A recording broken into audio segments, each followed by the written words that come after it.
সংগ্রহকারী এবং সুপারভাইজার নিয়োগ, এই নিয়োগকে কেন্দ্র করে আমাদের শীর্ষ পর্যায়ের নেতৃবৃন্দ এই ইউনো মহোদয়কে বারবার তাগিদ দেওয়া সত্ত্বেও কিভাবে এই ইউনোর সাহস হয় আমাদের নির্দেশ উপেক্ষা করে আমরা বলেছিলাম নিয়মতান্ত্রিক ভাবে দক্ষতার ভিত্তিতে মেধার ভিত্তিতে এই নিয়োগ দেওয়া হোক।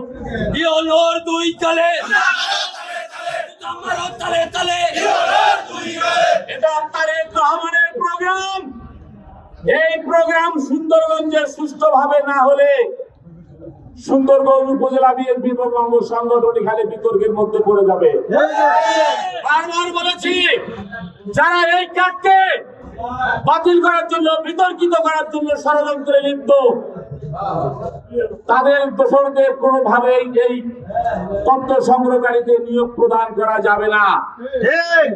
আমাদের গাইবান্ধা জেলার মহিলা এমপি ওনাকে নির্দেশ করেছেন, আমাদের গাইবান্ধা জেলা বিএনপির সংগ্রামী সভাপতি অধ্যাপক ডাক্তার মাইনুল হাসান সাদিক নির্দেশ প্রদান করেছেন।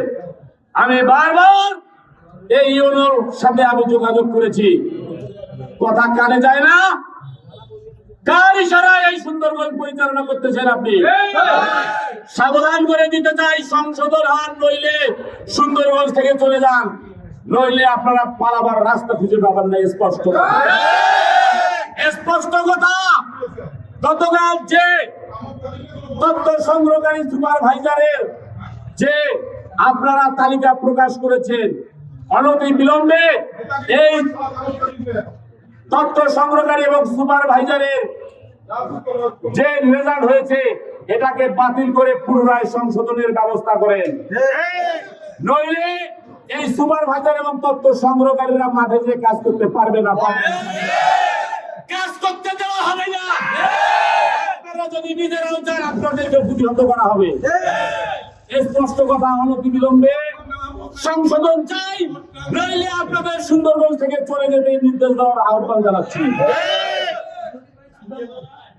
কথা অনেক হয়েছে, স্পষ্ট কথা, আপনারা এটা সংশোধন করে অনতি বিলম্বে আবার সংশোধিত তালিকা প্রকাশ করুন, সংশোধিত তালিকা প্রকাশ করুন, নইলে ঘর থেকে বের হবেন না। অফিসে আসলে আপনারা লাঞ্ছনার শিকার হবেন। স্পষ্ট কথা। যেহেতু আপনারা আমাদেরকে মানেন না, আমার নেতার নাই, আমার নেতা মানেন না, আমাদের মহিলা এমপি আপনাকে নির্দেশ দিলে তাক মানেন না, তাহলে আপনি মানেন দেখা কার নির্দেশে এই সুন্দরগঞ্জে আপনি সুন্দরগঞ্জ পরিচালনা করেন? আপনারা সরকারকে উপর সরকারের চাকরি খান, ভাত খান। একটা আমাদের গ্রাম্য ভাষায় একটা মানুষ বলে, ভাত খায় ভাতারের গান গায় নাঙ্গের। এই প্রশাসনের বর্তমান অবস্থা হয়েছে এই রকম। এরা ভাত খায়, এরা বেতন নেয় সরকারের, আর নির্দেশনা শুনে সারা ফেসি পাবে। হুঁশিয়ার করে দিতে চাই, 24 ঘন্টার মধ্যে পিসি মহোদয়কে বলতে চাই, আপনারা এই ইউনোকে সরিয়ে নিয়ে একটি ভালো ইউনোকে দিয়ে এই তালিকা থেকে এই রেজাল্ট শিট তদন্তপূর্বক পুনরায় রেজাল্ট দেওয়া হোক। আমরা সুন্দরগঞ্জ উপজেলা বিএনপি মেনে নেব এবং শান্তিপূর্ণ সুন্দরগঞ্জকে শান্ত রাখবো, নইলে কঠোর কর্মসূচি দেওয়া হবে। আমরা কাউকে মানবো না, মানবো না, মানবো না।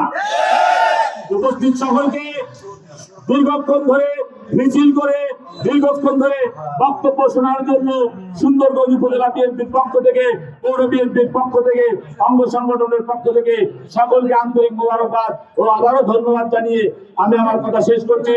খোদা হাফেজ। বাংলাদেশ জিন্দাবাদ, বাংলাদেশ জাতীয়তাবাদী দল জিন্দাবাদ, শহীদ জিয়াউর হোক, আপসীন দেশনেত্রী বেগম খালেদা জিয়া জিন্দাবাদ। উপস্থিত সকলকে ধন্যবাদ।